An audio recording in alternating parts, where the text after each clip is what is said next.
नमस्कार, मी उमेश कुमावत आणि न्यूज 18 लोकमतमध्ये आपलं स्वागत आहे। 2019च्या महासंग्राममध्ये आज न्यूजरूम चर्चेत जे दिग्गज नेते सामील होत आहेत त्यांच्याविषयी महाराष्ट्रात त्यांना अनेक नावं दिली आहेत लोकांनी। संकटमोचक कोणी म्हणतं हनुमान, त्यामुळे मला त्यांचे अधिक परिचय करून देण्याची गरज नाही आहे। जलसंपदा मंत्री गिरीश महाजन आपल्याबरोबर आहेत। गिरीजी, आपलं न्यूजरूम चर्चेत स्वागत आहे। नमस्कार।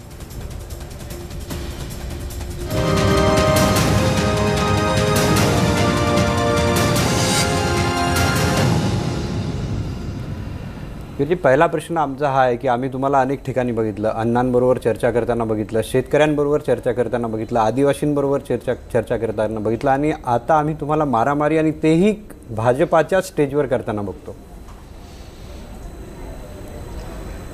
नाही, खरं आहे की माननीय मुख्यमंत्री महोदयांनी माझ्याकडे ज्या ज्या जबाबदाऱ्या दिल्या आहेत त्या उपोषणाच्या असतील, आंदोलनाच्या असतील, कुठे मग शेतकऱ्यांचे प्रश्न असतील, अण्णा हजारे साहेबांचं आंदोलन असेल, प्रत्येक ठिकाणी मग दिल्लीपासून किंवा केरळला झालेला अतिवृष्टी असेल त्यावेळेला मेडिकल टीम घेऊन मी त्या ठिकाणी गेलो। ज्या ज्या वेळेला पक्षाने जबाबदारी दिली, नेतृत्वाने जबाबदारी दिली ते निश्चित पूर्ण पार पाडण्यासाठी माझे अतिशय प्रामाणिकपणे प्रयत्न असतात आणि ते मी करत असतो। आणि मला वाटतं की त्यातही अनेक वेळेला म्हणजे बऱ्याच वेळेला बहुतांशी मला त्यात यश आलेलं आहे। ही मारामारी कशी काय? नाही, मारामारीचा विषय थोडा वेगळा होता। परवा अमळनेरला आमचे जिल्हाध्यक्ष उदय वाघ, स्मिता वाघ आमचे आमदार आहेत आणि डॉक्टर BS पाटील 3 वेळा आमदार होते मागच्या काळामध्ये, माझे आमदार आहेत। त्यांनी त्याच्या दोघांमध्ये थोडा बेबनाव आहे सुरुवातीपासून, पण त्यांनी जे आक्षेपार्ह विधान केलं स्मिता वाघबद्दल ते खरं म्हणजे चुकीचं होतं। त्यांनी ते करायला नको होतं। ते जे बोललेत त्याचं समर्थन कोणी करणार नाही, ते चुकीचंच होतं, त्यांना म्हणालो होतं। परंतु त्यानंतर विधान केल्यावर 15-20 दिवसांनी स्टेजवर जो प्रकार अंमळनेरला घडला तो त्यापेक्षा अधिक चुकीचा होता। मी म्हटलं की विचारायचं होतं किंवा काय असेल तर त्यानंतर तात्काळ विचारायचं होतं किंवा दुसरीकडे ठिकाण, पण आता मीडिया समोर असताना, कार्यकर्त्यांची त्या ठिकाणी मोठी सभा असताना 3-4 हजार कार्यकर्ते समोर बसलेले आहेत, दोन्ही पक्षांचे शिवसेना भाजपचे मंत्री आहेत, सगळे आमदार खासदार आहेत आणि हे तिथे समोर असताना असा प्रकार घडणं मला वाटतं खूप गंभीर होतं, म्हणजे फारच चुकीचं होतं। मला त्याबद्दल खरोखर खूप वाईटही वाटलं, खेदही वाटला आणि मी बोलूनही दाखवला, परंतु जे झालं ते फार अतिशय चुकीचं झालेलं आहे। नाही, आम्ही तुम्हाला तिथे काही लोकांना लोटतानाही खाली बघितलं की क्लिप आपण एकदा बघूया। आम्ही तुम्हाला ती क्लिप दाखवतो नेमकं।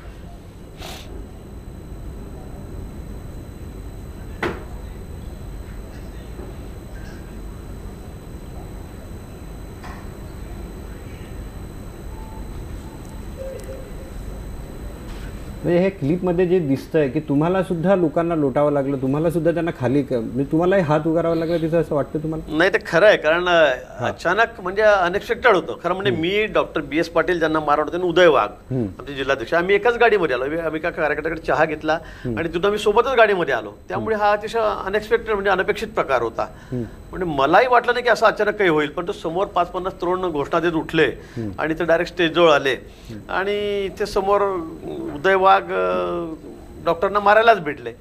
त्यामुळे मी बघून काय चाललं काय असं अचानक, आणि पण हे बघता बघता काय झालं, डॉक्टर BS पाटलाचे पाय ओढून ते 6 फुटाचं 5.5 फुटाचं स्टेज होतं, 5-5.5 फुटाचं स्टेज होतं आणि पाय ओढून ते खाली घेऊन जायला लागले। आणि ते जर खाली गेले असते ना तर तिथे मॉब खूप मोठा होता, कारण समोर 2-3 हजार 3-3.5 हजार लोक बसलेले होते आणि 5-50 कार्यकर्ते घोषणा देतोय। ते जर खाली गेले असते, ओढले गेले असते तर मात्र मग पुढचा प्रकार अतिशय अजून वाईट झाला असता। आणि म्हणून मी त्यांचे पाय सोडवण्यासाठी दोन्ही गुडघ्यांवर बसून मी त्यांना जरा थोडंसं बळ वापरून मी त्यांना ते पाय कसे तरी सोडवले आणि ते सोडत असताना मागे त्यांना परत मारठोक सुरू होती बघा, तो आपण बघितला असेल तर लाथ्या बुक्याने। पण ते जर खाली गेले असते स्टेजवर तर मग पुढचा प्रकार इतका वाईट घडला असता की मग त्याला आम्ही सावरता मुश्किल झालं असतं। आणि म्हणून मग मला थोडंसं बळाचा वापर त्या ठिकाणी करावा लागला। काही लोक वरती चढून येत होते परत कार्यकर्ते मारायला, त्यांना मग मी 3-4 जणांना खाली फेकलं, त्यात एक जणच दिसतोय, परंतु मग 3 जण मी अगदी वरतून खालीच फेकून दिलं। तो प्रकार त्या ठिकाणी मला करावा लागला, परंतु जर मी थोडासा पुढे आलो नसतो त्या ठिकाणी तर मग काय प्रकार घडला असता हे सांगणं आजही मला वाटतं कठीण आहे। मग तुमचा वचक नाही का? लोक म्हणजे आता बाळासाहेब थोरातही बोलले की तुम्ही बारामतीची चर्चा करता, मात्र जिल्ह्यातलं राजकारण तुम्हाला सांभाळता येत नाही. तुमचा वचक नव्हता या लोकांवर? वचक असं म्हणता येत नाही, कारण डॉक्टर बी एस पाटील बोलले ते अतिशय चुकीचं बोललेले होते. त्याच्या पत्नीविषयी जे आमचे आमदार आहेत त्यांच्याविषयी ते जे बोलले ते आक्षेपार्हच होतं. पण मी उदय नाही म्हटलं, स्मिता नाही म्हटलं की हे व्यासपीठ नाही या ठिकाणी.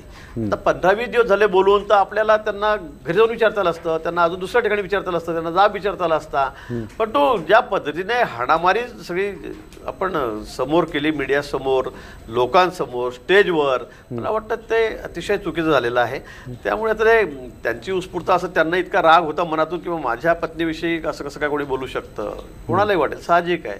आणि म्हणून पण त्यांनी ते चुकीच्या जागेवर सगळं केलं हे निश्चित आहे. तुम्हाला हे सगळं माहीत होतं, मग हे टाळता नसतं आलं का? जर ते 2 गट तुम्हाला माहित आहे, यांनी असं वक्तव्य केलं, ते समोरासमोर. हो, पण या आधी पण ते समोर बसलेले होते, असं कधी झालं नाही ना.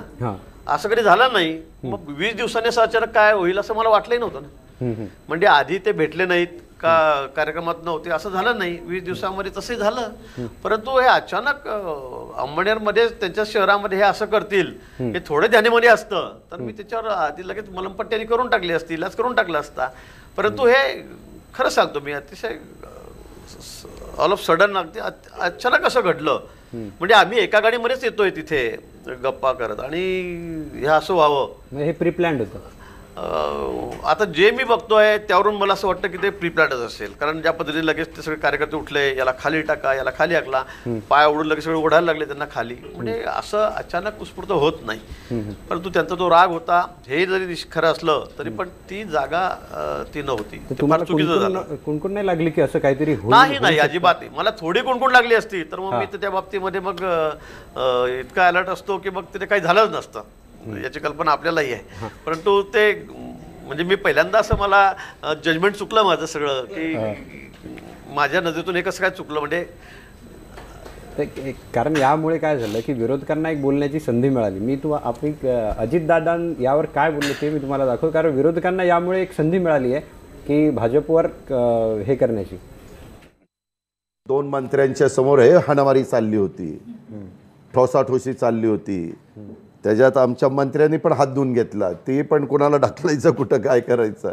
म्हणजे हे जो प्रकार चालला हा अतिशय शरम आणणारा प्रकार आहे. कुठल्याही राजकीय पक्षाला तो अजिबात न पटणारा आहे. आणि कुठल्याच राजकीय पक्षाच्या बाबतीमध्ये असं व्यासपीठावर होता कामा नये. कारण आपण डेमोक्रेसी, लोकशाहीमध्ये आपण सगळेजण काम करतो.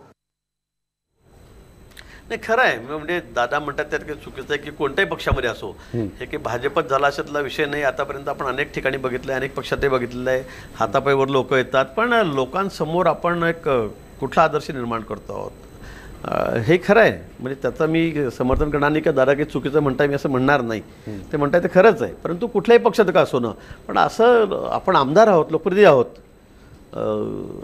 दोघंही 3 वेळा बी एस पाटील आमदार राहिलेले आहेत. स्मिताताई आमच्या आमदार आहेत त्या ठिकाणी. उदय वाघ आमचे जिल्ह्याचे अध्यक्ष आहेत. स्मिताताई आमच्या 10 वर्ष 5 वर्ष जिल्हा परिषदेच्या अध्यक्ष होत्या.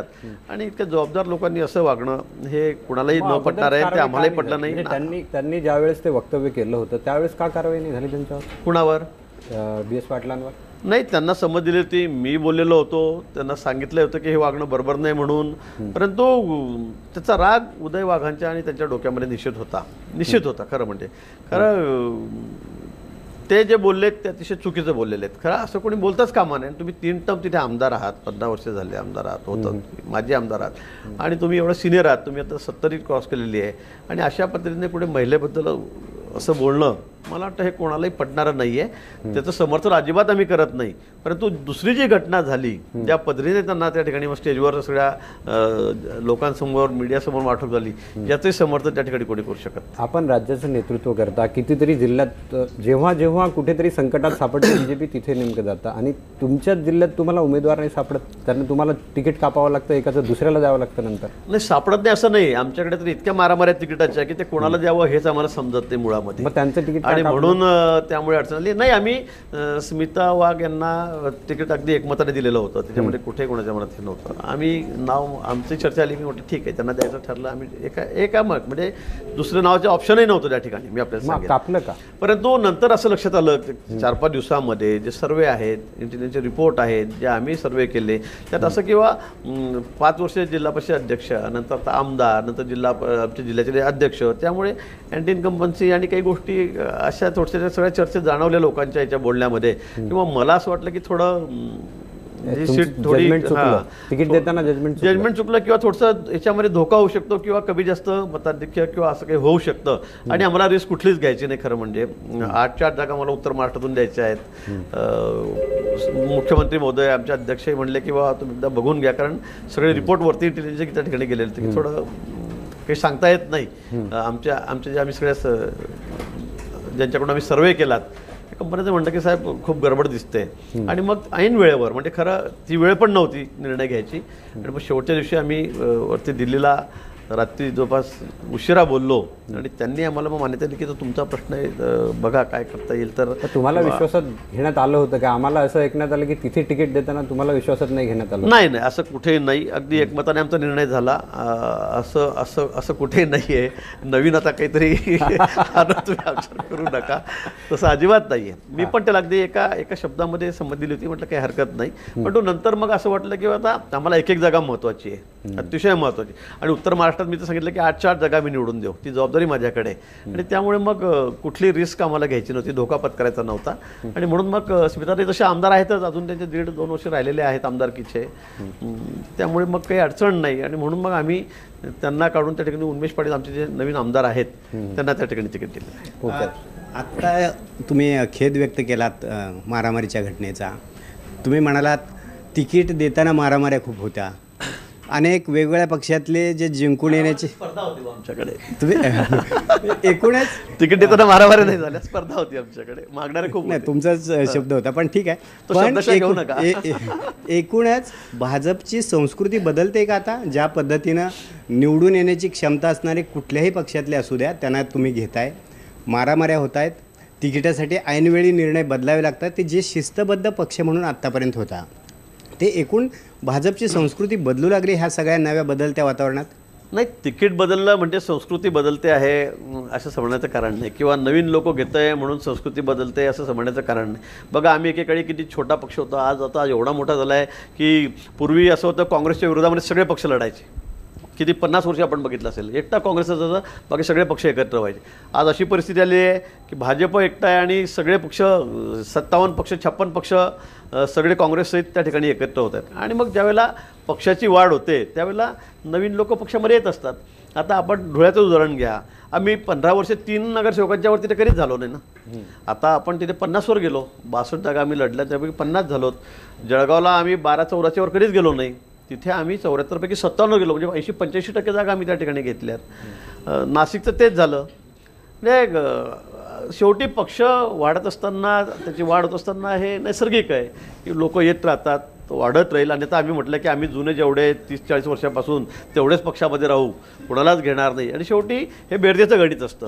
शेवटी निवडणूक येणं, निवडणुकीचं मेरिट हे सुद्धा त्यात बघावं लागतं. आणि म्हणून नवीन लोकांना आम्ही घेतोय, घेतलं नाही अशातला भाग नाही आहे. आणि त्यात आमच्यामध्ये सगळे रुळलेले आहेत, आमच्यासोबत त्या ठिकाणी आता पूर्ण संस्कारामध्ये आमच्या काम करतायत. नवीन घेणं ठीक आहे, म्हणजे जुने निष्ठावंत होते त्यांना तुम्ही काढून टाकता. अनिल गोटेंसारखं आता ते बाहेर हे करत नाही. सन्मान्य अनिलजी गोटे यांच्याबद्दल तर मला खूप काही सांगता येईल. ते ज्येष्ठ आहेत, आमचे नेते होते, आता ते आमच्यामध्ये नाही आहेत. पण त्यांचा प्रश्न थोडा वेगळा आहे. त्यांचं बोलणं, त्यांचं वागणं, त्यांचं सगळंच थोडं वेगळं आहे. आता मला तिथे आता आमच्याकडे पद्धत आहे, महापालिका लागल्या, जिल्हा परिषद लागल्या की त्या ठिकाणी कुणी माणूस बाहेरून त्या ठिकाणी देत असतात. आपसामध्ये मतभेद असतात जिल्ह्यामध्ये. आता त्यांच्यामध्ये डॉक्टर भामरेमध्ये यांच्यामध्ये खूप टोकाचे मतभेद होते. आणि म्हणून कोऑर्डिनेट करायला त्यांनी मला त्या ठिकाणी दिल्याबरोबर त्यांच्या अर्थतासामध्ये लगेच त्याचे बाईट सुरू झाल्यात की बाहेरचं पार्सल चालणार नाही, या मादनानं त्याची जागा दाखवा, ज्याला त्याला जळगावला हाकला. आता खरं म्हणजे असं बोलण्याचं कारणच नव्हतं. आता मी मंत्री आहे, शेवटी मी पण सिनियर आहे ना, मी पण 5 वेळा निवडून आलेलो आहे. पण त्यांनी असं बोलणं काही संयुक्तिक नव्हतं. परंतु त्यांचं जे बोलणं वागणं ते तसंच आहे. आणि त्यामुळे मग पुढे अजून ते त्यांचा जास्तच तोल गेला. त्यांच्या बोलण्याबद्दल तर सगळ्या महाराष्ट्राला परिचित आहे, ते काय बोलतात, कसं बोलतात, किती टोकाचं आणि खालच्या भाषेत बोलतात, कमरेखालची भाषा करतात. आणि मग त्यामुळे मग आपोआप ते दूर होत गेले. आणि पण ते गेल्यानंतर सुद्धा त्यांनी त्यांचा पक्ष वेगळा उभा केला. पण मी सांगितलं होतं की त्यांनी फक्त एक जागा आणून दाखवायची निवडून, पण ते चुकून त्यांची एक आलीच. 74पैकी 70पैकी त्यांची एक जागा निवडून आली त्या ठिकाणी. म्हणजे मी त्यांचं अभिनंदन नाही केलं की तुम्ही एक जागा निवडून आणली म्हणून त्या ठिकाणी, पण तो भाजपला मात्र 50 जागा त्या ठिकाणी मला स्पष्ट बहुमत. मला वाटतं धुळ्याच्या इतिहासामध्ये पहिल्यांदा असं इतक्या वर्षात झालं की भाजपला स्पष्ट बहुमत त्या ठिकाणी मिळालं. पण ते बाजूला गेले म्हणून बाकी सगळे लोक मग त्या ठिकाणी पक्षातही आले, निवडूनही आले आणि बहुमत त्या ठिकाणी आमचं आलेलं आहे. मग खडसेंचं काय? खडसे साहेब आमच्या बरोबरच आहेत, आमचे नेते आहेत, तुमच्यामुळे साईडलाईन आमचे मार्गदर्शक आहेत. नाही नाही, असं कुठे साईडला आहेत. मी अजूनही त्यांना आमचे मार्गदर्शकच म्हणतो. आमचे ज्येष्ठ नेते ते आहेत. खडसे साहेब कुठे बाजूला आहेत? आता आमची रक्षाताई, आमच्या सुनबाई, आमची मुलगी आहे ती तर खासदारकीसाठी उभी आहे. आम्ही सगळेजण जोरात काम करतोय. आमच्यामध्ये स्पर्धा आहे कोणत्या मतदारसंघातून तिला जास्त, कारण मी सुद्धा माझं विधानसभा क्षेत्र सुद्धा त्यांच्याच मतदारसंघात आहे. आणि मी सांगितलेलं आहे की सगळ्यात 7 तालुक्यांमध्ये 8 तालुक्यांमध्ये सगळ्यात जास्त मताधिक्य मीच देईल म्हणून. ते वारंवार नाराजी व्यक्त करत राहतात. ते वारंवार नाराजी व्यक्त करत राहतात. कशाबद्दल? पक्षाबद्दल, की मी मुख्यमंत्रीपदाबद्दल बोललो म्हणून माझ्यावर ही वेळ आली. ते त्यांचं वैयक्तिक मत असू शकेल, ते मला त्याबद्दल फार म्हणायचं नाही आहे. पण मला वाटतं असं नाही आहे की ते मुख्यमंत्रीपदाबद्दल बोलले आणि म्हणून त्यांच्यावर वेळ आली, असं मला तरी काही वाटत नाही. मला वाटत नाही. काही तांत्रिक मुद्दे होते, काही कोर्ट कचेऱ्या चाललेल्या आहेत, काही कोणी ऑब्जेक्शन घेतलं होतं आणि त्याच्यामध्ये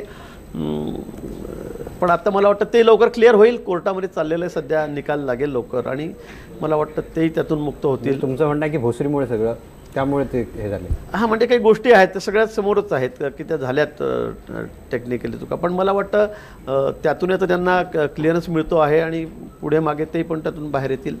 पण निश्चित ते आमचे ज्येष्ठ नेते आहेत, माझे तर मार्गदर्शकच आहेत. आम्ही सोबत 30 वर्षापासून आम्ही सोबतच आहोत. एक टर्म ते मला सिनियर आहेत, नक्की सिनियर आहेत. त्यावेळेला मला तिकीट मिळालं नव्हतं, शिवसेना जागा सुटली होती जामनेरची, त्यामुळे मला त्यावेळेला तिकीट मिळालं नाही पहिल्यांदा.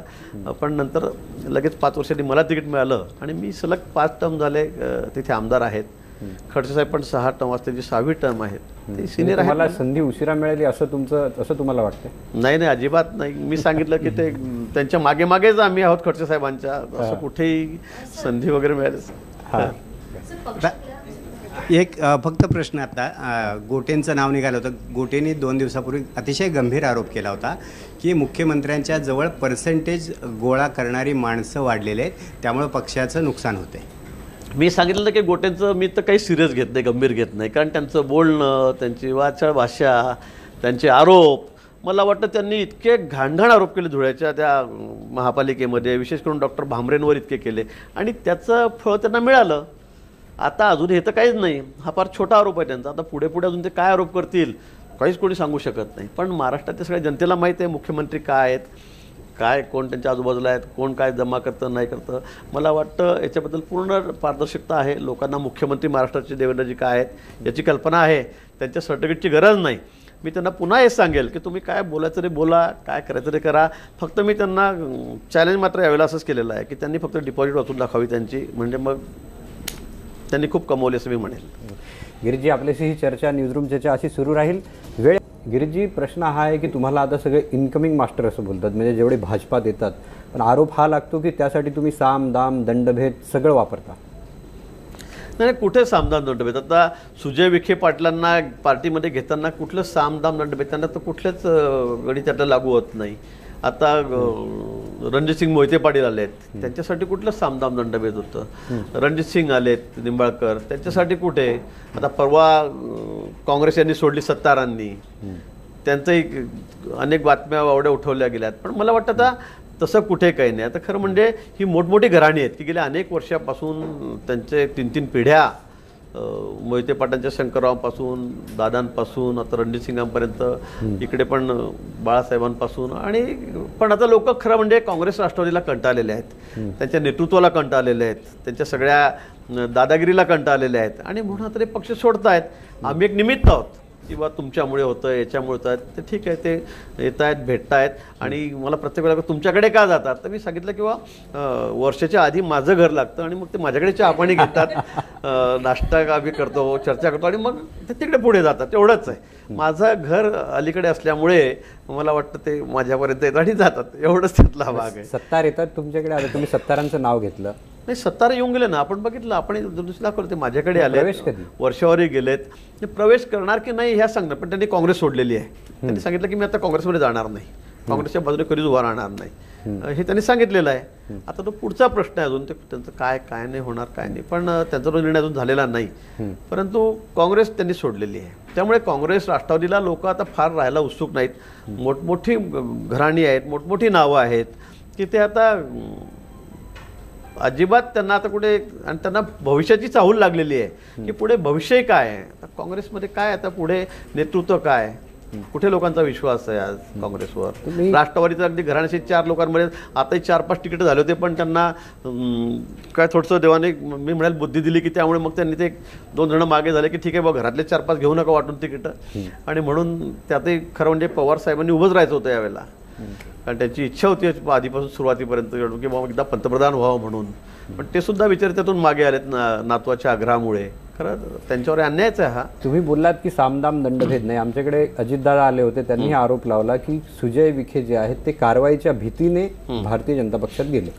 नाही, दादांनी सांगितलं माझ्याकडे पुरावा आहे, मी ऑफ द रेकॉर्ड देतो, मी तुम्हाला नंतर देतो. मला वाटतं दादांनी तो समोर सांगितला पाहिजे. असा एवढा गंभीर आरोप करताना त्यांनी सांगितलं पाहिजे ना किंवा हे बघा हा कागद आहे, ही नोटीस दिली त्यांना, हे असं म्हटलं, हे तसं म्हटलं, असं त्यांनी सांगायला पाहिजे. तसं असेल तर मग दादाच आधी येतील भाजपमध्ये, मला असं वाटतं. पण आम्ही तसं काही करत नाही, आम्ही तसं काहीच करत नाही. नाही, सिंचन घोटाळ्यात तुम्ही बोलला होतात, तर ते का नाही झालं मग? त्यांच्याबद्दल बोलले होते ना, अजितदादांबद्दल बोललेच होते की. हो आहे, अजितदादांबद्दल सुरुवातीपासून ॲलिगेशन्स आहेत, खूप मोठे सगळे पुरावे आहेत. आम्ही 5 वर्षापूर्वी 4.5 वर्षापूर्वी सुद्धा अनेक आरोप त्यांच्यावर त्या ठिकाणी केले होते. आणि खरं आहे, मी आपल्याला सांगेल की विषय खूप गंभीर आहेतच, नाही असं नाही, पण त्याची इन्क्वायरी सुरू आहे. आपण बघताय एसीबीच्या माध्यमातून इन्क्वायरी सुरू आहे. कोर्ट, हायकोर्ट त्याच्यावर मॉनिटरिंग करत आहे. कोर्टाने आता टाइम बाउंड कार्यक्रमही दिलेला आहे. कारण प्रकरणं इतके आहेत की त्याची इन्क्वायरी कशी होईल एवढी. कारण मी तुम्हाला सांगेल की शेकड्यामध्ये हजारात प्रकरणं आहेत. आता तर इतक्या मोठी लिस्ट दिली आम्हाला की सगळ्यांची इन्क्वायरी करा म्हणून. पण आता एवढ्याची इन्क्वायरी करायची, मग त्याला मनुष्यबळ, टेक्निकल गोष्टी सगळ्या बारीक सारीक आहेत. आणि आता अनेक प्रकरणांमध्ये FIR झालेला आहे, चार्जशीट झालेला आहे.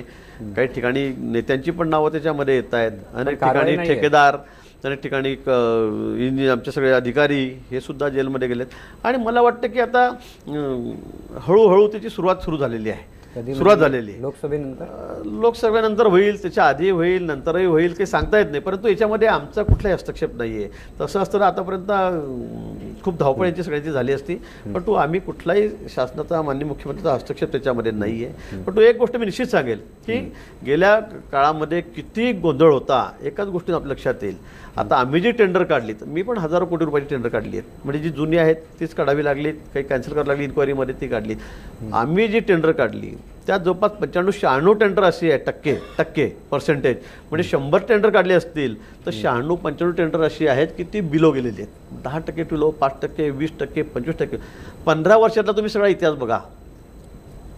तत्कालीन जे मंत्री आहेत, सरकार त्यांचंच होतं, त्या 15 वर्षामध्ये एक सुद्धा टेंडर बिलो गेलं नाही, एक सुद्धा. म्हणजे 5 वर्षामध्ये आम्ही 100 पैकी 95 टेंडर ही आमची स्पर्धा झाली. पूर्ण पारदर्शकता आम्ही त्यात ठेवली. अधिकाऱ्यांना आम्ही सदर जमलेला की याच्यामध्ये कुठेही टेंडर मॅनेज होता कामा नये, एकही नाही केला. परंतु जे गेले असतील 65% असतील ते टेक्निकल कारणामुळे गेले असतील, ॲटपार गेले असतील. पण या ठिकाणी अबव 10%, 15%, 20%, पूर्वीच्या काळामध्ये 40-40% अबव टेंडर गेलीत, 50% अबव टेंडर गेलीत. एकही टेंडरमध्ये स्पर्धा झाली नाही, एका सुद्धा, की चला व खरंच 4 लोक आले ना, आम्हाला स्पर्धा केली ना, आम्हाला तुम्ही मान्य करता नाही भ्रष्टाचार झाला. नक्की. मग हा याला काय म्हणायचं, तुम्ही कम्पेअर करा ना की आता 100 पैकी 96 कामामध्ये स्पर्धा होते. अटक का नाही आतापर्यंत? जे भारतीय जनता पक्ष बोलत होता की अजितदादा आणि तटकरे ते जेलमध्ये का नाही, या बाबतीमध्ये इन्क्वायरी इन्क्वायरी सुरू आहे, ACB त्याच्यावर इन्क्वायरी करत आहे. आणि मला वाटतं आता आपणही बघितलं असेल की 3-4-5 महिन्यापूर्वी की त्याच्यामध्ये नेत्यांची सुद्धा नावं टाका, चार्जशीटमध्ये नावं घ्या, कोर्टाने इन्स्ट्रक्शन दिलेले आहेत. आणि मला वाटतं प्रत्येकाची वेळ असते, ती यावी लागते. आणि मला वाटतं यातून कोणी ज्यांनी चुका केलेल्या आहेत ना त्यातून मला वाटतं तो कोणी सुटणार नाही, हे एवढं निश्चित आहे. भीती दाखवण्यासाठी इन्क्वायरी नाही ना? अजिबात नाही. ते तसं असतं तर आता आम्ही लोकसभेच्या तोंडावरच काही कारवाई झाली असती, त्यात काही कठीण नव्हतं म्हणजे. पण आम्ही सूडबुद्धीने कुठलंही काम करत नाही. आमचे मुख्यमंत्री महोदय त्या ठिकाणी करत नाही, आमच्या नितीनजींचा तसा हेतू नाही आहे, आमचा अजिबात कोणाचा तसा हेतू नाही आहे. जे नियमाने होत असेल ते आम्हाला त्या ठिकाणी करायचं आहे. आणि आपण बघा, कारण चुका खूप झालेल्या आहेत, अनेक चुका झालेल्या आहेत, मोठमोठ्या चुका झालेल्या आहेत. आता सांगत बसलं तरी ते 1 तास लागेल, एवढ्या मोठ्या चुका आहेत. पण मी इथे ते बोलणार नाही. पण तो निश्चित ज्यांनी चुका केलेल्या आहेत त्याचं फळ त्यांना भोगावं लागेल. ते जे बोलले की सुजय विखेंच्या बद्दल पुरावा आहे, आपण सांगू शकता की सुजय विखेंना कोणतीही ईडीची नोटीस मिळालेली नाही? नाही, मला वाटतंय बघा, मला तर माहित नाही कुठली ईडीची नोटीस आहे, काय कसं आहे तर. पण ते जे म्हणतायत ना माझ्याकडे पुरावा आहे, त्यांनी पुरावा खरं दाखवायला पाहिजे ना, ही बघा पुरावा, आणि त्याला घाबरून आला म्हणून. मग तसं मी त्यांना सांगितलं ना, आपल्याला तसं जर आम्हाला घाबरायचं असेल तर आमच्याकडे खूप लोक आहे आमच्या लिस्टवर. नाही, बाकीच्यांच्या इन्क्वायरीच्या कोणती लिस्ट आहे? नाही, म्हणजे इन्क्वायरीच्या त्या सगळ्या लिस्टमध्ये अनेक नेते आहेत त्याच्यातले की त्यांना आम्हाला तसं घाबरवता आलं असतं. पण आमचा तो हेतू अजिबात नाहीये. आम्ही पूर्ण लोकशाहीवर आमचा विश्वास आहे आणि त्या पद्धतीनं आम्ही सगळ्यांशी लढतोय. आणि तसं कोणालाही महाराष्ट्राला ऐकायला आवडेल कोण नेते आहेत ते ज्यांनी भ्रष्टाचार केला, कोणाची इन्क्वायरी होणार आहे? समोरच आहेत आता सगळ्यांच्या इन्क्वायरी चाललेल्याच आहेत, सगळ्यांच्या इन्क्वायरी चाललेल्याच आहेत. आता उगाच राजकारण म्हणून तुम्ही म्हणाल की तुम्ही घाबरासाठी त्यांना हे करतायत का, अजून परत माझ्यावर दुसरा आरोप होईल की त्यांना गुपचूप करण्यासाठी तुम्ही त्यांची नावं घेतात. पण मला इथे मी नाव घेणार नाही. पण तो जे आहेत त्यांच्या इन्क्वायरी सुरू आहेत. त्यांनी सांगितलं की यांची साखर कारखान्याची प्रकरणं आहेत, निंबाळकर असतील किंवा ते साखर कारखान्यात अनेक लोक आहेत, यांच्यापासून आहेत, सगळ्यांच्या प्रकरणं आहेत किंवा अनियमित आहे किंवा थोडेसे डब घ्यायला आलेले आहेत. त्यासाठी ते सत्ता पक्षाजवळ आले. नाही, मला नाही वाटत. विखे पाटलांना आपण चांगलं ओळखतात, विखे पाटलांच्या घराण्याला आपण चांगलं ओळखतात. मोहिते पाटील आणि निंबाळकरांचं मोहिते पाटील असतील, हे खूप मोठे दिग्गज लोक आहेत. हे काय असं एखाद्या कारखान्यामध्ये कमी जास्त झालं म्हणून ते लगेच इकडे आले आणि तिकडे गेले असं करणाऱ्यापैकी ते नाही आहेत. मोठं साम्राज्य त्यांचं त्या ठिकाणी त्यांच्या भागामध्ये आहे. त्यामुळे आता त्यांच्याकडून आले म्हणून मग आता बघा, माड्यामध्ये आधी खरं म्हणजे विजयसिंग दादांच्या तिकिटाची मागणी होती. शरद पवार साहेब त्या ठिकाणी तयार होऊन गेलेत, त्यांनी प्रचाराला सुरुवात करून टाकली. तर तुम्ही तुमच्या सोयीने सगळं करत असतात. म्हणजे तुम्हाला वाटतं मग मी घेतो, नाही वाटतं मग मी याला देतो, नाही वाटलं मग त्याला देतो, मग नाही झालं मग तू घे. लोक नाराज होतात. आणि ते काही छोटी मोठी लोक नाहीत, त्यांचे अनेक वर्षापासून तिथे साम्राज्य आहे, ते त्या ठिकाणी निवडून येत आहेत, त्यांचं काम त्या भागामध्ये आहे, सहकार क्षेत्रात आहे, शिक्षण क्षेत्रात आहे, राजकीय क्षेत्रात आहे. म्हणून मला वाटतं हे सगळे का आले तुम्हाला, म्हणजे सगळे लोक इनकमिंग मास्टर बोलतात, तुमच्या थ्रू सगळे आले, म्हणून आम्ही तुम्हाला प्रश्न विचारतो, हे सगळे का आले? मी तेच सांगतोय की आता लोक सुद्धा काँग्रेसला, राष्ट्रवादीला कंटाळलेले आहेत, त्यांच्या नेतृत्वाला कंटाळलेले आहेत, त्यांचा विश्वास त्यांच्यावर आला. आणि हे वाटे कसं आहे, त्यांचं घरापुरतं काही लोकांचं राजकारण चाललेलं आहे. एक राष्ट्रवादी काँग्रेस जर म्हटलं तर काय, तर त्यांना म्हणजे थट्टा नाही का, विजयसिंग दादा तिकीट द्यायचं नाही, हो सांगायचं, नंतर द्यायचं नाही, नंतर पवार साहेबांनी त्या ठिकाणी तिकीट घ्यायचं, नंतर मग काय झालं, मग नंतर दुसऱ्याला डिक्लेअर करायचं, मग नंतर कोणी घेत नाही, मग विजयसिंग दादा तुम्ही घेऊन टाका, तुम्ही घेऊन. अहो, ते काही एवढे गेलेले लोक नाहीत की ते नवीन कार्यकर्ते नाही आहेत की तुम्ही त्यांना वाटेल तेव्हा तुम्हाला झटकायचं असेल तेव्हा जबाबदारी झटकून टाकायची, मग आता तू घेऊन असं नाही होणार ना. त्यामुळे त्यांचा इगो हर्ट झाला ना. त्यांनाही वाटतं की बा इतक्या वर्ष झालं मी इथे नेतृत्व करतोय, म्हणजे अगदी वाईट परिस्थितीमध्ये सुद्धा निवडून आलेत ना विजयसिंग दादा तिथे. म्हणजे ज्या वेळेला आमची म्हणजे लाट होती भाजपची मागच्या वेळेला, अगदी 2-4 लोक निवडून आले, त्यात तेही होते. पण मग त्या सगळ्या जागा आम्हीच लढू, आमच्या घरातून आम्ही 4-4 जण लढू. त्यामुळे लोकांमध्ये नाराजी आहे. तुम्ही देव केली होती ना त्यांना, विजयसिंग तुम्ही उभे राहा तिथून. नाही, विजयसिंग दादा खरं म्हणजे त्यांनी इकडे प्रवेश करताना रणजितसिंग दादांनी कुठेही अट शर्ती न म्हणजे ठेवता आमच्या समोर अनकंडिशनल कुठल्याही त्यांची काही मागणी नव्हती, काही नव्हती, पण मला तुमच्या पक्षामध्ये यायचं आहे. म्हणजे मला खरंच मलाही असं वाटलं होतं की त्यांची मागणी असेल की आता आम्हाला खासदारकी द्या, आम्हाला काही द्या, पण तो विना अट त्यांनी या ठिकाणी प्रवेश केलेला आहे. कुठेही त्यांची अट नव्हती, मला खासदारकी. आपण बघितलं असेल एवढ्याच्यामध्ये त्यांनी कधीच म्हटलं नाही की बाबा मी खासदारकी देतोय. निंबाळकरांचा विषय वेगळा होता की आम्ही त्यांना उमेदवार म्हणूनच आम्ही त्या ठिकाणी घेतलं किंवा तुम्हाला द्यायच्या नंतर, पण तो दादांनी असं कधीच म्हटलं नाही की मला उमेदवारी पाहिजे आहे, मला नाही लढायचं, पण मला भाजपचं काम करायचं, मला पक्षामध्ये यायचं. रणजितसिंग दादांनी आम्हाला सांगितलं. खरं आहे, तो इथे त्यांची कुठली मागणी नव्हती आणि मागणी न करता ते आमच्याकडे या ठिकाणी आलेले. महाराष्ट्रात संकटमोचक म्हणून भाजपवरती आलेले अनेक संकट तुम्ही दूर केलीत, पण आता निवडणूक प्रचार काळामध्ये राज ठाकरे नावाचं खूप मोठं संकट भाजपवर आलंय, ते कसं दूर करणार तुम्ही? हे कसं संकट वाटतं? मला तर काही संकट वाटत नाही. ते मला फक्त एक एंटरटेनमेंट शो मला त्यांचा वाटतो त्या ठिकाणी. खरं म्हणजे आवाज काढायचा, नकला करायच्या. मला सांगा, राज ठाकरेंचं ठीक आहे, लोक भाषणाला येतात, गर्दी करतात, मलाही त्यांच्याविषयी चांगला आदर होता आतापर्यंत. पण तो जे 4-4, 6-6 महिन्यांनी सगळी त्यांची भाषा बदलवतात ना, त्याचं मत बदलवतात ना. म्हणजे एकेकाळी मान्य मोदीजींबद्दल इतकी तारीफ करायची की लोकांना असं वाटेल की बापरे, हा माणूस कसं काय एवढा वाहून गेलेला याच्यामध्ये. इतकी तारीफ करायची, इतकं कौतुक करायचं, आणि नंतर लगेच इतकं टोकाचं बोलायचं. म्हणजे हे कोणाला भावणारं नाही आहे. आणि नुसतं बोलण्यापेक्षा मला वाटतं नुसतं बोलून चालत नाही, आपलंही काही पाहिजे की नाही. जसं मुख्यमंत्री म्हणून सगळं आपलंही कर्तृत्व काय. मग सांगा, मी नाशिक जिल्ह्याचा पालकमंत्री आहे. मी ज्यावेळेला पालकमंत्री झालो त्यावेळेला त्यांचं सरकार तिथे होतं, त्यांचं बहुमत होतं, त्यांचे नगरसेवक आलेले होते, भुजबळांची सत्ता उलटवून ते त्या ठिकाणी आले. महापालिकेची निवडणूक झाली, मीच नेतृत्व त्या ठिकाणी केलं, माझ्याकडे चार्ज होता सगळ्या तिथला. 2 लोकच राहिलेत. मग मी करून दाखवलं. या माणसाला एक महापालिका सांभाळता येत नाही. एक आमदार राज्यामध्ये निवडून आला, तो सुद्धा चालला गेला शिवसेनेमध्ये, परत आमच्याकडे परत त्या ठिकाणी येऊन गेला. 7 नगरसेवक निवडून आले, त्यातले 6 पळून गेलेत. म्हणजे मग आपण काय बोलतोय, लोकांना काय उपदेश करतोय, आणि आपल्याकडे काय आहे, आपण कुठे आहोत, हे मला वाटतं आपण तपासलं पाहिजे. नुसतं बोलून नाही चालणार, तुमचं कर्तृत्वही पाहिजे, तुम्ही तसं करूनही दाखवलं पाहिजे. अन्यथा नुसत्या नकला करायच्या, क्लिप दाखवायच्या, तोडून मोडून काहीतरी मोदीजींच्या 2 शब्द दाखवायचे आणि बघा हे काय म्हणतायत, ते काय म्हणतायत. आज मोदीजींवर अख्ख्या देशाचा विश्वास आहे.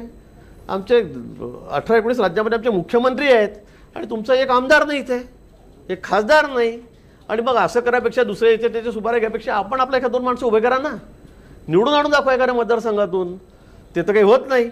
आणि म्हणून बस आता मी कोणत्याच पक्षाचा नाही, आणि फक्त मोदीजींना घालवा. सुपारी म्हणजे सुपारी शब्द असेल, मी नक्की तेच म्हणेल. म्हणजे हा काय प्रकार आहे? हे कोणासाठी बोलताय? मुख्यमंत्री मोदींनी जे सांगितलं की कुठली बारामतीची स्क्रिप्ट आहे, हे तसंच चाललेलं आहे.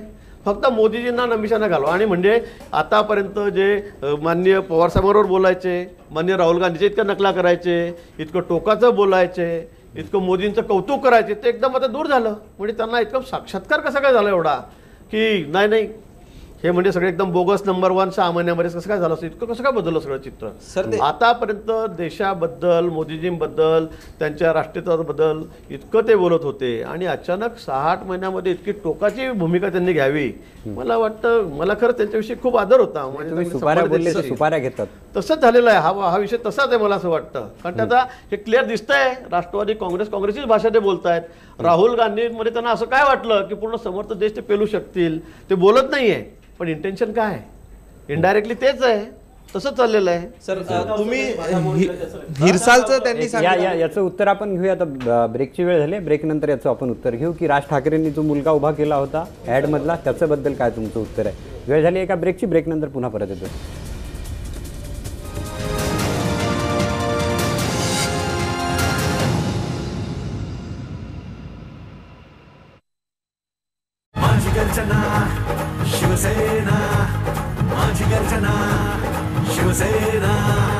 धनुष्यबाणासमोरील बटन दाबा आणि शिवसेनेला प्रचंड बहुमताने विजयी करा. Godrej expert rich cream hair colour आता फक्त 25 रुपयात. आता केसांवर राहील रिच शाईन आणि rich colour. Godrej expert rich cream hair colour आता फक्त 25 रुपयात. आता केसांवर राहील रिच शाईन आणि रिच कलर. 10 रुपयांमध्ये याहूनही जास्त शुभ्रता मिळू शकते. माझ्या पावडरहून जास्त शुभ्रता. चकित झालात ना दुनियावाल्यांनो. नवीन 10 रुपयावाली टाईड, जी दुसऱ्या पावडरहून जास्त मळ निपटून काढते आणि देते अप्रतिम शुभ्रता. एक्स्ट्रा पॉवर टाईड तर एक्स्ट्रा पॉवर व्हाईट. आता मिळवा 20 ग्रॅम एक्स्ट्रा. आता टाईड प्लस 1 किलोच्या सोबत 10 रुपयांचा टाईड बार पूर्णपणे मोफत. कसली रे चिंता? पाऊस पडेल का? नाम्याची म्हस औंधा गाबर राहील का? दिवाळीला जावं येतील का? पारावर रेंज भेटेल का? ट्रम्प कधी आपल्या गावाकडे येईल का? काय पण तुला गावाची, जगाची, देशाची चिंता नाही? नाही, देशाची बिलकुल चिंता नाही. ठीक आहे, शिवसेनेचे वाघ पाठवून नेणार दिल्ली. धनुष्यबाणाचं बटन दाबून शिवसेनेला प्रचंड बहुमताने विजयी करा. हा आहे रजत. व्हॉट्सअप ग्रुप सुरू करून तो आपल्या क्लासचा हिरो बनला आहे. रजत ऍडमिन जरी असला तरी तो हे कधी दाखवत नाही. आजचा दिवस सोडून. तू शोर आहेस की हे खरंय? नाही रे, फॉरवर्ड होता तर मी विचार केला की खरा असेल. रजतने ध्रुवला समजावलं की असे फेक न्यूज टाईपचे मेसेजेस लोकांना एकमेकांविरुद्ध भडकवू शकतात. चल माझ्यासाठी डोसा मागव. आणि मग काय, कॉलेज फेस्ट होता यार. रजत सारखे बना, आनंद पसरवा, अफवा नाही. रूपमंत्र फेस क्रीम मध्ये आहेत 12 खास आयुर्वेदिक वनस्पती जे त्वचेमध्ये सामावून त्याला आतून उजळवतात, ज्यामुळे फेस राहतो ब्राईट आणि त्वचा देखील होते tight. Roopmantra Ayurvedic face cream हे कोणते कॉस्मेटिक नसून आयुर्वेदिक औषधी आहे. नवीन active protect head and shoulders द्वारे देतो डॅन्ड्रफ पासून नॉनस्टॉप संरक्षण. नवीन head and shoulders active protect. आम्ही तुम्हाला विचारतो आहोत की व्हॉट इज दिस. आता अशा भयंकर उन्हाळ्यापासून आराम तर फक्त सिम्फनी एअर कूलरच देऊ शकतो, जो पंख्या एवढ्याच विजेमध्ये देतो जबरदस्त cooling. Symphony, so cool is this. शेतकरी सन्मानाचं 2000 रुपये आलं. पूर्वी तर कोणी 1 रुपया पाठवला की 15 पैसे यायचे, पण सगळे पैसे एवढे लवकर आले. हे तर मोदीच करू शकतात. अरे मग होऊ दे पुन्हा एकदा. चला पुन्हा एकदा आपण मोदी सरकार बनवूया. चला मिळून सारे देशाला पुढे नेऊया. पुन्हा एकदा मोदी सरकार. कमळाचे बटन दाबा, भाजपाला विजयी करा. 10 रुपयांमध्ये याहूनही जास्त शुभ्रता मिळू शकते. माझ्या पावडरहून जास्त शुभ्रता. चकित झालात ना दुनियावाल्यांनो. नवीन 10 रुपयावाली टाईड जी दुसऱ्या पावडरहून जास्त मळ निपटून काढते आणि देते अप्रतिम शुभ्रता. एक्स्ट्रा पॉवर टाईड तर एक्स्ट्रा पॉवर व्हाईट. आता मिळवा 20 ग्रॅम एक्स्ट्रा. आता टाईड प्लस 1 किलोच्या सोबत 10 रुपयांचा टाईड बार पूर्णपणे मोफत. दादा ट्राय दिस ना. नाइस आहे ना. नाही, फर्स्ट डेट यार. रिया सेम फ्रेम ना, तर इमोशनल अटॅचमेंट आहे यार. Oh nice. इमोशनल ट्रॉमा आहे यार. हो म्हणजे या फ्रेम मध्येच तर डम्प केलं होतं तिने मला. लेटेस्ट स्टाईल्स आता प्रत्येक बजेटसाठी. Titan eye plus. So nice या. Great styles at great prices. Sir, आम्ही चक्क तुम्हाला बटाटा वडा खाताना बघतोय. माझ्या आवडीचे चमचमीत पदार्थ मी नेहमी खातो. तरी इतका फिटनेस. तिरुमाला ऑइल. तिरुमाला असेल घरी तर फिटनेसची चिंता don't worry. Tirumala oil by the Kute group, keeping Mankind happy. शेतकऱ्यांसाठी स्वतंत्र अर्थसंकल्प. कर्जमाफीकडून कर्जमुक्तीकडे होणार वाटचाल. काँग्रेस आणि राष्ट्रवादी काँग्रेसच्या महाआघाडीला प्रचंड बहुमताने विजयी करा. मम्मीने युनिफॉर्म सर्वात जास्त व्हाईट केला. ट्यूबलाइट पेक्षा, स्नो व्हाईट पेक्षा, दूध दही आणि ताकापेक्षा, आईस्क्रीम पेक्षा आणि यापेक्षा चकित झालात मम्मी. नवीन टाईड प्लस एक्स्ट्रा पॉवर जी दुसऱ्या पावडर पेक्षा जास्त मळ काढते आणि देते अधिक चांगली शुभ्रता. एक्स्ट्रा पॉवर टाईड तर एक्स्ट्रा पॉवर व्हाईट. नवीन active protect head and shoulders द्वारे देतो डॅन्ड्रफ पासून नॉनस्टॉप संरक्षण. नवीन head and shoulders active protect. आई खेळायला जाते. नाही, बाहेर खूप डास आहेत. ग्राउंडवर तर अजून असतील. बेटा जाऊ नको. डेंगू मलेरिया झाला तर जा आणि अशी सिक्सर मार की बॉल हरवला पाहिजे. Good night fabric roll on. बाहेरच्या डासांना थांबवा, आपल्या चॅम्पियनला नाही. कपड्यांवर 1 2 3 4 घराबाहेर डास नाही चावणार. चॅम्पियन बनायचंय, बाहेर तर जावंच लागेल. Good night fabric roll on. AT oil, complete range of advanced lubricants. आपके एरिया में AT oil shoppe, dealer, distributor या ऑटोटेक सर्विस सेंटर शुरू करें. स्टार्टअप इंडिया का लाभ लें. संपर्क 7666500800. लॉग इन करें www.atoil.in.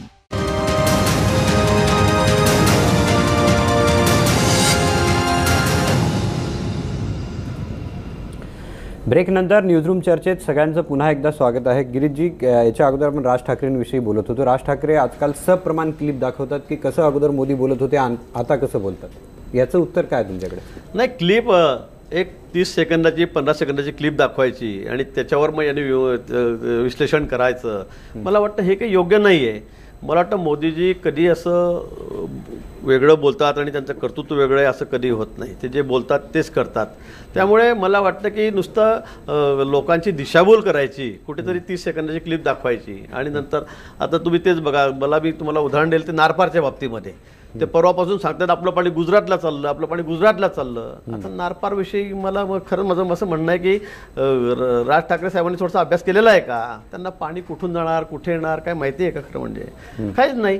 मुख्यमंत्री महोदयांनी कालही खुलासा केला की अशोक चव्हाण साहेबांनी ज्या वेळेला तो MOU केला तो इतका चुकीचा होता, तो आम्ही सगळा रद्द केला.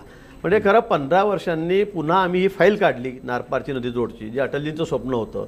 मी मंत्री झाल्यावर या खात्याचा पहिल्यांदा आम्ही ती फाईल काढली, त्याला चालना दिली. माननीय गडकरी साहेब मंत्री झालेत, त्यांनी त्याला चालना दिली. 15-20 हजार कोटी रुपये मी एक रकमी देतो, तुम्ही लगेच MOU करा, या कामाला सुरुवात करा. मला वाटतं एवढं शेकडो टीएमसी पाणी आमचं वाहून जाणारं जर आम्ही आमच्या भागामध्ये वळवलं तर केवढा मोठा फायदा होणार आहे. मराठवाड्याला त्याचा फायदा होणार आहे, नाशिक विभागाला फायदा होणार आहे, जळगावपर्यंत आम्हाला गिरण्यात त्या ठिकाणी 12 महिने त्यात पाणी मिळणार आहे. आणि हे सोडून द्यायचं आणि काहीतरी दिशाभूल करायची. आता इतक्या मेहनतीने आम्ही सर्वे केलेत, आम्ही त्यातलं थेंब पाण्याचं नियोजन केलं, एवढ्या मोठ्या प्रमाणात पाणी आम्ही आमच्याकडे आणतोय आणि आपलं उठायचं आणि काहीतरी चाललं गुजरातला पाणी. कुठे एक थेंब जर पाणी जात असेल तिकडे, एक थेंब आमच्या हिश्श्याचं, तर मी राजीनामा देईल. मी पुढे सुद्धा निवडणूक लढवणार नाही, मी आपल्या दाव्याने सांगतो. पण नुसती लोकांची दिशाभूलच करायची आपल्याला काहीतरी बोलून, लोक जमत आहेत म्हणून. मला वाटतं हे काही बरोबर नाही आहे. आणि म्हणून मला वाटतं की त्या क्लिप काहीतरी दाखवत आहेत 30 सेकंदाच्या, दाखव रे, हां चला दाखवलं, बघा हे काय बोलतात, हे काय करताय. म्हणजे पुढचं दाखवायचं नाही, मागचं दाखवायचं नाही आणि तेवढेच 2 शब्द घ्यायचे आणि त्यावर विश्लेषण करायचं. मला वाटतं हे काही योग्य नाही. पण निश्चित लोकांच्या मनामध्ये काय आहे आपल्या सर्वांना कल्पना आहे. आज मोदीजी काय आहेत त्याच्याविषयी लोकांच्या मनात काय, कोणी सांगून काही उपयोग होणार नाही. निकाल ज्या वेळेला येईल ना त्यावेळेला सर्वांना कळेल की त्या ठिकाणी कोण काय बोललं आणि कोणी काय ऐकलं आणि कोणी काय केलं. म्हणजे गुजरातला एक मिनिट जर गुजरातला पाणी जात असेल असं जर राज ठाकरेंनी सिद्ध केलं तर तुम्ही राजीनामा देणार? बिलकुल. म्हणजे अजून तर खरं म्हणजे त्याचं MOU पण केलेलं नाही आम्ही, काहीच झालेलं नाही. आता त्याचा सर्वे रिपोर्ट त्या ठिकाणी आटोपतोय आणि अधिकचं पाणी आपण घेतोय. एक थेंब सुद्धा माननीय मुख्यमंत्री महोदयांनी सांगितलंय, गडकरी साहेबांनी सांगितलं आणि मी सांगतो की आम्ही आमच्या हिश्श्याचं एक थेंब सुद्धा पाणी देणार नाही. पण तो 20,000 कोटी रुपये जर आम्हाला एक रकमी मिळत असतील आणि हे सगळं वाहून जाणारं पाणी पुढचं मी तुम्हाला सांगतो पुढच्या 50 वर्षात सुद्धा मग होणार नाही, परत मी सांगतो तुम्हाला.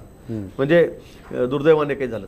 पण आमचं सरकार आहे, माननीय गडकरी साहेब त्या ठिकाणी आहेत, माननीय मोदीजी पंतप्रधान आहेत, मुख्यमंत्री देवेंद्रजी आहेत, हे सगळं एकाच पक्षाचं आहे. नाहीतर इकडे राष्ट्रवादी काँग्रेस वरती काय खालती काय, तिथे किती मारामारी सगळ्यांमध्ये.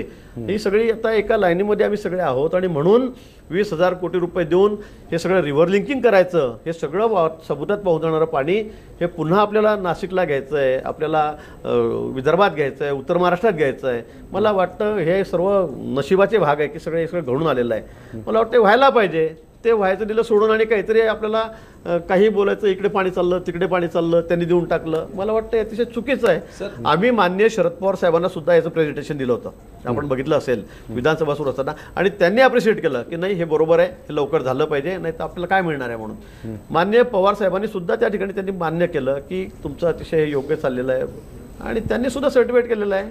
त्यांचा अभ्यास आहे या क्षेत्रामधला मोठा. मग विनाकारण काही पण आपण नुसतं बोलायचं म्हणून, काहीतरी अपप्रचार करायचा म्हणून, काही सांगायचं, काही क्लिप दाखवायच्या. सर, राज ठाकरे ज्या क्लिप दाखवतात त्या सर्वच्या सर्व क्लिप आणि सर्व राज ठाकरे जे पुरावे त्यांच्या सभेमध्ये दाखवतात हे खोटे आहे असं तुम्हाला म्हणायचं का? सर्वच खोटे आहे? नाही, सर्व असं मी म्हणत नाहीये की सगळे 100% खोटे आहेत, खरे आहेत, हा विषय नाही आहे. परंतु 30 सेकंदाची तुम्ही भाषण करा अर्धा तास आणि नंतर तुम्ही मला सांगा, मी त्यातले 2 शब्द असे काढेल की तुम्ही काय म्हणतायत म्हणून. पण पुढे काय म्हणतायत, मागे काय म्हणतायत हे कोणी दाखवतच नाही. आणि नुसतं पण लोकांची दिशाभूलच करायची आपल्याला. आणि म्हणून तेवढं सैन्याबद्दल भाषण काय केलं, त्याच्या व्यापाऱ्याबद्दल भाषण काय केलं. त्यांचं म्हणणं आहे की बाबा व्यापारी शेवटी रिस्क घेत असतो, तोही देशाचा एक प्रगतीतला एक मोठा भाग आहे. त्यांचं म्हणजे त्याचं शब्दशः म्हणणं काय आहे ते घ्यायचं नाही आणि फक्त बोललेले शब्द दाखवायचे आणि लोकांची दिशाभूल करायची. मला वाटतं हे काही फार योग्य नाही आहे.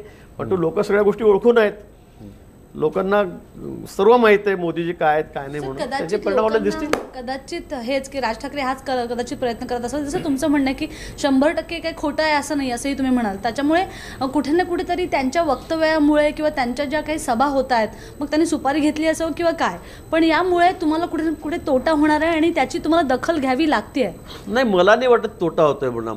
मला नाही वाटत, कारण लोकांचा शेवटी विश्वास आमच्यावरच आहे, मोदीजींवर आहे, त्यांच्या कर्तृत्वावर आहे. आज आपण महाराष्ट्रातला निकाल येईल ना तेव्हा तुम्हाला कळेल की किती परिणाम सगळ्या या गोष्टीचा झाला, किती नाही झाला म्हणून. मी अजिबात या मताशी तुमच्या सहमत नाही की त्याचा काय फार मोठा तोटा होतोय का काय. लोक ऐकायला जातात, करमणूक करून घेतात, ऐकतात. पण तो आज संपूर्ण देशाला माहीत आहे की या ठिकाणी आता मोदीजींशिवाय देशाला पर्याय नाही. अहो समोर कोण आहेत, 56 पक्ष एकत्र झालेत. पंतप्रधानांचं नाव तरी एका समोर. कुणाला तुम्ही पंतप्रधान करणार आहात, कुणाला करणार आहात, ते नाव तुमचं नाही आहे. एका माणसाचं नाव घ्या, राहुल गांधीचं नाव घेतलं तर पाचशे 55 पक्ष गायबच आहेत. हे आम्ही नाही तुमच्यासोबत म्हणून, ही वस्तुस्थिती आहे. आणि त्यामुळे एकच नाव असं आहे आणि सगळं देश मान्य आहे की पंतप्रधानपदी पुन्हा मोदी बसले पाहिजेत. गेल्या 4-6 महिन्यामध्ये जे सगळं पाकिस्तानचं आमचं चाललेलं आहे, चायनाचं आमचं चाललेलं आहे, सगळं जग आमच्या पाठीशी उभं आहे, सगळं जग भारताच्या पाठीशी उभं आहे. हे का झालं? हे पहिल्यांदा झालं. अमेरिका आमच्या पाठी इतकं खंबीरपणे उभं राहिलं, पूर्वी नव्हतं हे. परंतु मोदीजी असं एक नेतृत्व आहे की त्यांनी जे सगळे मित्रत्वाचे संबंध केलेत, सर्व जगभर त्यांनी भ्रमण केलं, यांनी टिंगलटवाळ्या केल्या की परराष्ट्रमंत्री आहेत का म्हणून, पण आज सगळ्या जगाशी त्यांनी जे मैत्रीत्वाचे संबंध केले त्यामुळे शक्य झालेलं आहे. आणि आज संपूर्ण जग भारताच्या पाठीशी उभं आहे. इस्लामिक राष्ट्र सगळे आहेत, ते सगळे मुस्लिम राष्ट्रसुद्धा भारताच्या पाठीशी उभे पाकिस्तानच्या विरोधामध्ये. हे मोठं श्रेय नाही आहे आणि हे लोक जाणून आहेत. आणि म्हणून लोकांना वाटतं की एका मजबूत माणसाच्या खांद्यावर सगळ्या देशात ओझ असलं पाहिजे. आज 130-136 कोटीचा देश हा कुणी चालवायचा, तर लोकांचा विश्वास फक्त एकाच माणसात, मोदीजींवर आहे. आणि म्हणून हे सर्व आता हे सगळं ठीक आहे. पण आता तुम्ही जलसंपदा मंत्री आहात, तुमच्या काळात किती सिंचन क्षेत्र याच्या खाली गेलं? मी आपल्याला सांगेल की गेल्या 5 वर्षापूर्वीचा हे सगळं तुम्हाला इतिहास सांगेल की 32 लक्ष हेक्टरच्या वर आजपर्यंत आमचा कधी उच्चांक नव्हता. 32 लक्ष हेक्टर क्षेत्र हे आमचं त्यावेळेचं सर्वोच्च होतं तत्कालीन सरकारचं मागच्या 5 वर्षापर्यंत. की 5 वर्षावरून एकदा 2दा ते झालं, ते 32 लाखापर्यंत गेलं. आम्ही या गेल्या 2 वर्षामध्ये 40 लाखाच्या वर म्हणजे 41-42 लक्ष हेक्टर या ठिकाणी आम्ही सिंचनाखाली जमीन त्या ठिकाणी आहे. टक्केवारीमध्ये टक्केवारीचा थोडासा आकडा वेगळा आहे, म्हणजे अजून तो क्लिअर नाही. पण तो 42 लक्ष हेक्टर हे आम्ही विधानसभेत सांगितलं, हे क्लिअरही झालं. आम्ही नवीन प्रकल्प घेतले नाहीत, आम्ही जे अपूर्ण प्रकल्प होते ते सगळे त्या ठिकाणी पूर्ण करता आलेलो आहोत, ते आम्ही पूर्ण करतो आहोत. नवीन टेंडर आम्ही काढलेच नाही, जे अपूर्ण आहेत. 17% पुढे गेलं की नाही? 17% पुढे गेलं की नाही? 17% पुढे गेलं नाही. मी म्हणणार नाही 17% आम्ही गेलो म्हणून. आता PMKSY मध्ये नाबार्डमध्ये जे आम्ही पैसे दिलेले आहेत, माननीय गडकरी साहेबांनी दिलेले आहेत, जवळपास 38,000 कोटी आम्हाला आता नवीन मिळालेले आहेत. आणि त्याच्या माध्यमातून जी आता कामं चाललेली आहेत, आता आमचं या जून एंडपर्यंत मोठं टार्गेट आहे, आमचं पुढच्या डिसेंबरपर्यंत त्या ठिकाणी टार्गेट आहे. मला वाटतं गेल्या अनेक दिवसापासून कामं प्रलंबित होती, अनेक सगळी कोर्टाच्या आता सगळ्या इन्क्वायरीमध्ये अडकलेली होती, ती बाहेर केली. आम्ही सुधारित प्रशासकीय मान्यता गेल्या 5-10 वर्षामध्ये 10 प्रकरणांना सुद्धा नव्हती, आता आम्ही जवळपास 300 प्रकरणांना सुधारित प्रशासकीय मान्यता दिली. आणि त्यामुळे आता कुठेतरी कामं मार्गी लागलेले आहेत, जे जुने कामं आहेत ते सगळे मार्गी लागले आहेत. नाही तर सुधारित प्रशासकीय मान्यता शब्द ऐकून तर सगळं असं वाटायला लागलं लोकांना काय चाललंय. पण तो 1-2% सुद्धा कामांना यांनी सुप्रमा दिलेली नव्हती, ती आता आम्ही कॅबिनेटच्या मंजुरीने सगळी कामं फील्डवर झाली. हो, सुरू आहेत कामं, सुरू आहेत. त्या ठिकाणी पैसा त्या ठिकाणी मुबलक मिळालेला आहे. आतापर्यंत ठेकेदारांची काय अवस्था होती, सगळे बिचारे अर्धे ठेकेदार तर बिचारे भिगारीच झालेले आहेत, काहीच नव्हतं, कामं देऊन टाकलीत पण पैसेच नाहीत. म्हणजे आमचं बजेट आहे 6,000 कोटीचं, 5,500 कोटीचं, आणि कामं चालू 1-1.5 लाख कोटीची, कुठून होणार आहेत? म्हणून 25 वर्ष, 30 वर्ष, 40 वर्ष कामं चाललेलीच आहेत. त्यांचे भाव 300 कोटीवरून 3,000 कोटीपर्यंत चालले गेलेत एस्टिमेट त्यांचे, पण कामं पूर्ण होतच नव्हती. आणि म्हणून आम्ही निर्णय केला की आम्ही एकही काम नवीन घेणार नाही. जी जुनी कामं आहेत, जी धरणं झाली आहेत, त्याला तुम्ही अजूनही टक्केवारी सांगितली नाही की किती टक्केवारी तुमची या तुमच्या काळात वाढली? नाही, टक्केवारी आम्ही सांगू आता या अधिवेशनामध्ये आम्ही टक्केवारी सांगणार आहोत. पण टक्केवारी आता आपण सिंचन बघा ना, आम्ही 32 लाखावरून 42 लक्ष हेक्टर आम्ही त्या ठिकाणी आता सिंचनाखाली जमीन आणलेली आहे. आता आम्ही प्रधानमंत्री आपलं पंतप्रधान जी योजना आहे आमची PMKSY आहे, त्याच्यामध्ये आम्ही जवळपास 5.5 लक्ष हेक्टर आम्ही त्या ठिकाणी वाढवतोय. नाबार्डचं आम्ही कर्ज घेतलं, म्हणजे सेंट्रलचं असिस्टन्स आणि नाबार्डचं कर्ज असं मिळून आम्ही जवळपास त्याच्यामध्ये 6 लक्ष हेक्टर आम्ही त्या ठिकाणी सिंचन वाढवतो आहोत. म्हणजे जवळपास 10 लक्ष हेक्टरचं आमचं हेच उद्दिष्ट आहे आणि ते काम आता वेगाने सुरू आहेत. तुम्हाला ह्या डिसेंबरपर्यंत निवडणुका येतील, तोपर्यंत तुम्हाला हे सगळं बघायला मिळेल. चालेल. हे तुम्ही बोलला होतात की बारामतीची जागा मी निवडून आणेल, पण बारामतीची जबाबदारी तुम्हाला नाही मिळाली, चंद्रकांत दादांकडे गेली. आमची ही जबाबदारी सामूहिक आहे.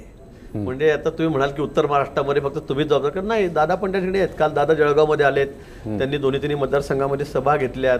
ही जबाबदारी आमची सामूहिक आहे. आता इच्छा काही असं काही बंधन नाही आहे किंवा मग मी तिकडे बघायचं नाही किंवा दादांनी मग तिकडे नाशिकला बघायचं नाही, काही इकडे असं नाही. आमच्याकडे टीमवर्क आहे, आमचं सगळं टीमवर्क आहे. आमच्याकडे आपसामध्ये स्पर्धा नाही. आपण राष्ट्रवादी काँग्रेसच्या काळात बघितलं असेल केवढी स्पर्धा होती. म्हणजे कॅबिनेटमध्ये सुद्धा किती भानगडी मारामाऱ्या त्यांच्या असायच्या. याची आपल्याला त्या ठिकाणी कल्पना आहे.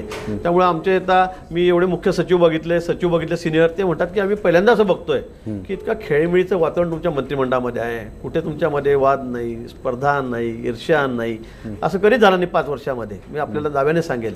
पण पूर्वी आम्ही ते बघितलं की फक्त कुरघोड्याच यांनी हा प्रस्ताव आणला की त्याने तो हाणून पाडायचा, त्याने तो आणला की तो हाणून पाडायचा. काँग्रेस राष्ट्रवादीमध्ये ह्याच मारामाऱ्या होत्या. पण तो इथे भाजप सेनेतही नाही आणि भाजप अंतर्गत सुद्धा नाही. तुम्ही सगळीकडेच असता.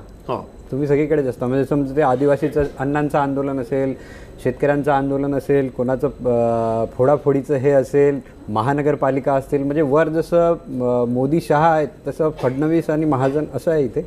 नाही, मी सांगितलं ना किंवा कामाचं सगळं वाटप आहे आमच्याकडे की ज्याला जसं जमेल त्यांनी तसं काम करायचं असतं या ठिकाणी. आता इथे फील्डवरचे कामं जे असलेत, जे मैदानी कामं जे आहेत ना, ते माझ्याकडे आहेत. कारण मी तसा खेळाडू आहे. मी महाराष्ट्र स्टेटमध्ये कबड्डी खेळायचो, मी चांगला कुस्तीगीर होतो. मैदानी खेळायची मला खूप सवय होती आणि मी त्यातला चांगला खेळाडू होतो.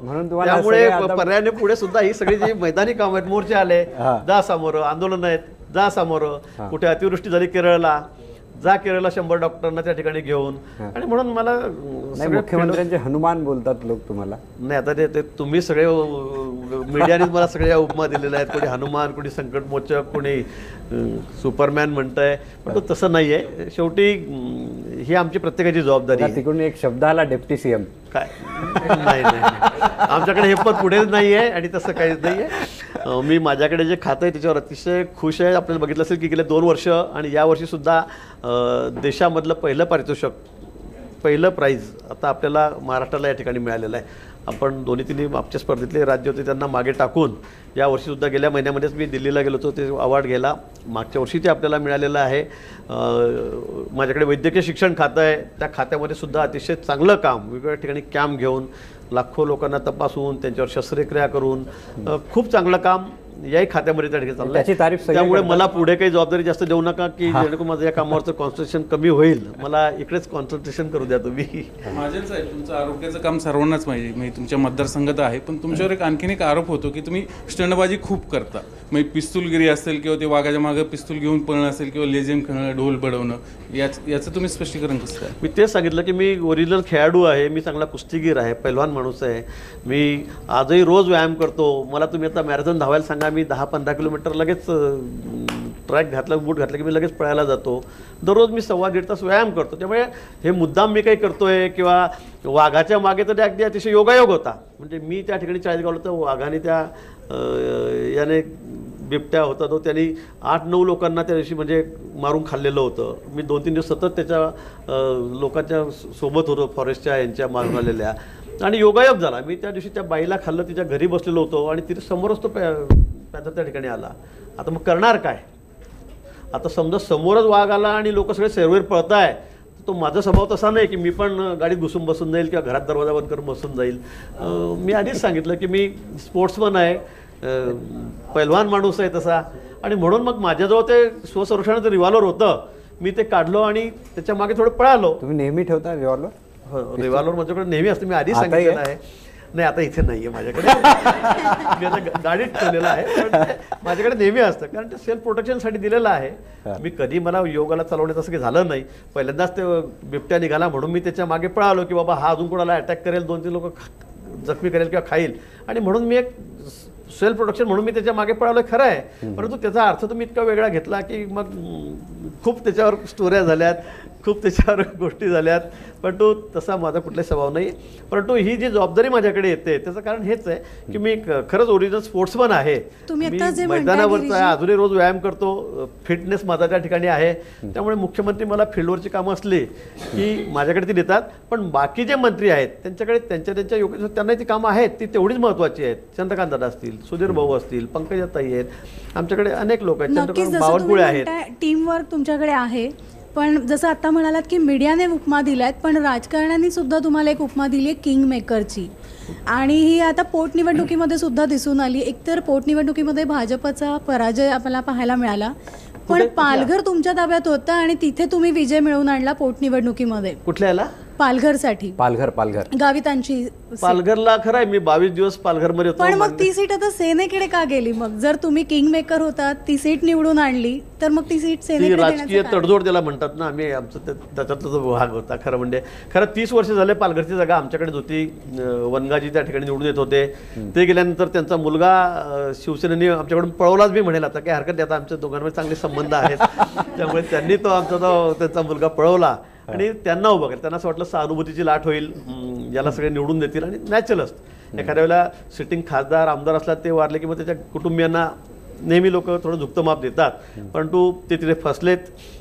मुख्यमंत्री महोदयांनी जसं आमचे लोढाजी आहेत ते पण त्या ठिकाणी होते, अनेक आहेत. आमचे कपिल पाटील होते, चव्हाण होते, आमच्या ऋषभ चव्हाण, अनेक लोकांवर त्या ठिकाणी जबाबदारी दिल्या. त्यातली माझ्याकडे एक जबाबदारी त्या ठिकाणी आली आणि जवळपास 20, 21, 22 दिवस मी पालघरमध्ये तळ ठोकून होतो आणि त्यानंतर आम्ही ती जागा जिंकली. पण तो असं वाटत होतं की आता ती जागा आम्ही जिंकलेली आहे.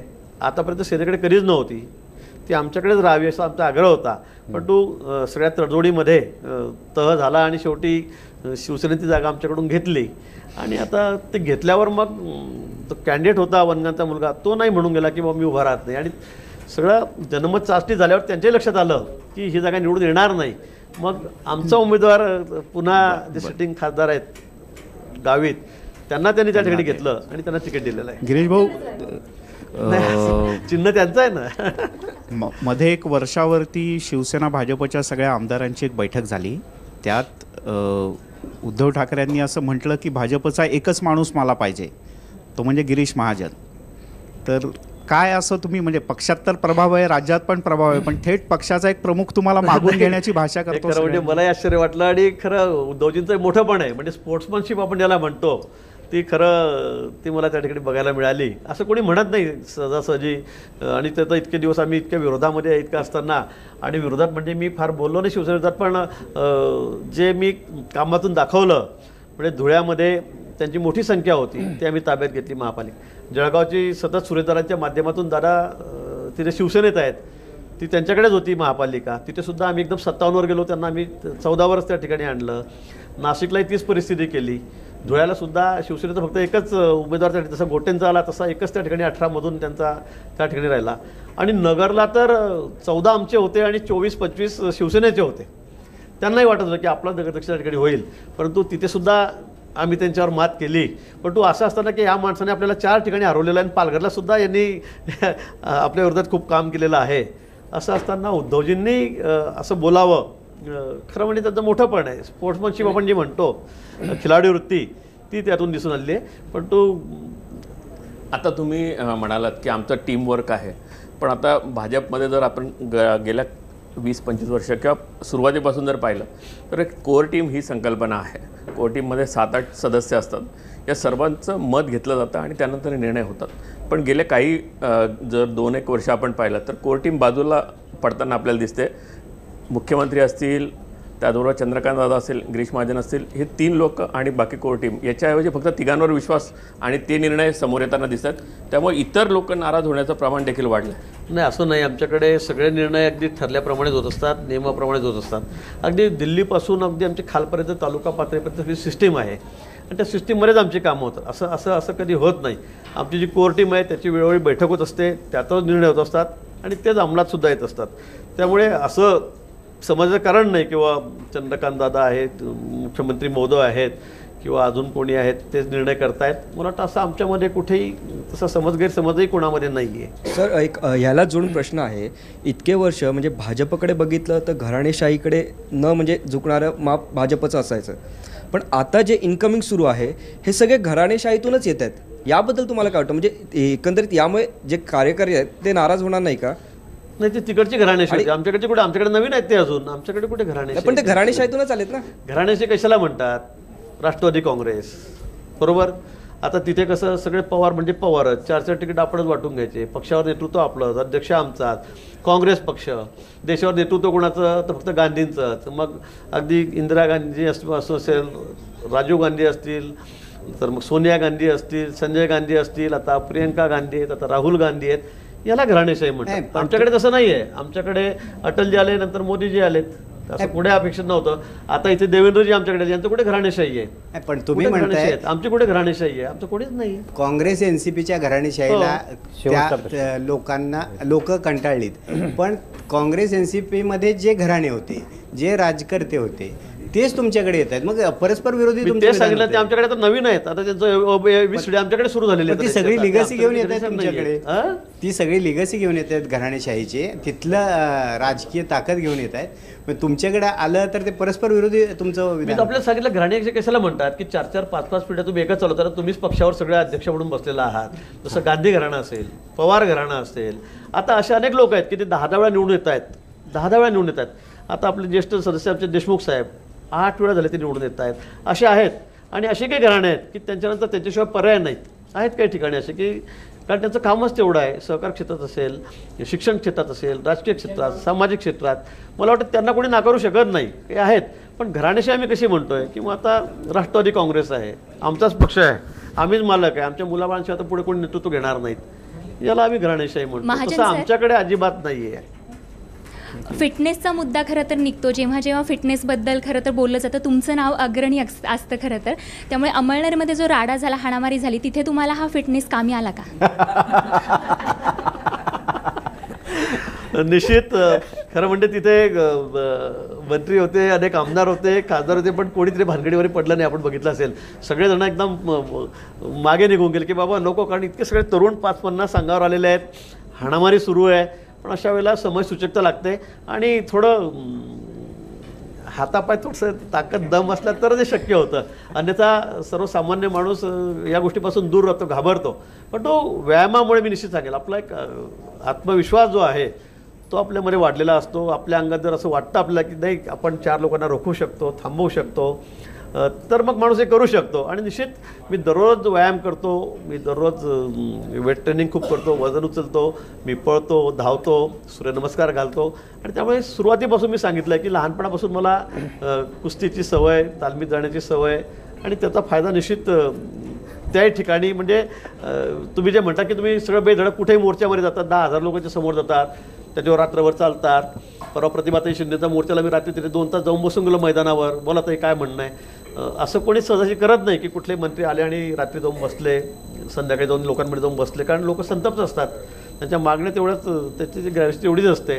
परंतु मला असं वाटतं की चर्चेमुळे अनेक प्रश्न सुटतात. लोकांना मी खूप 30 वर्ष 25 वर्ष मी विरोधात काम केलेलं आहे. आम्ही मोर्चा घेऊन जायचो आणि कोणी समोर येत नव्हतं. त्यामुळे आमच्यामध्ये इतका राग असायचा की सगळं मंत्री येत नाही, आपण एवढ्या लांबून आलो, एवढ्या मोठ्या संख्येत आलो आणि मंत्री कोणी भेटायला येत नाही. पण तू चुकून एखाद्याला मंत्री भेटला की आम्हाला असं वाटतं की नाही काय चांगला माणूस आहे, भेटायला आले आपल्याला, आहेत त्यांच्यामध्ये काहीतरी. म्हणून आम्हाला मी कोणी आलं तर मी सांगतो की मला पाठवून द्या तिकडे, मी त्यांना जाऊन बोलेल, चर्चा करेल, त्यांना तुमच्यापर्यंत घेऊन येईल. त्यांचं नाही काही झालं समाधान तर मी तुमच्यापर्यंत आणून त्यांना समाधान करेल. हा एक माझा स्वभाव आहे. पण तो निश्चित फिटनेसमुळे किंवा व्यायामामुळे या सगळ्या गोष्टी सोप्या वाटतात एवढे मात्र नक्की आहे. गिरीजी, तुम्ही असेच फिट राहा आणि असेच स्पोर्ट करत राहा, कारण त्यातून आम्हाला बातम्या मिळतात. तुम्ही इथे आलात आणि खूप मन मोकळेपणाने बोललात, त्याबद्दल तुमचे खूप खूप धन्यवाद. ही न्यूजरूम चर्चा आम्ही इथेच थांबवतो.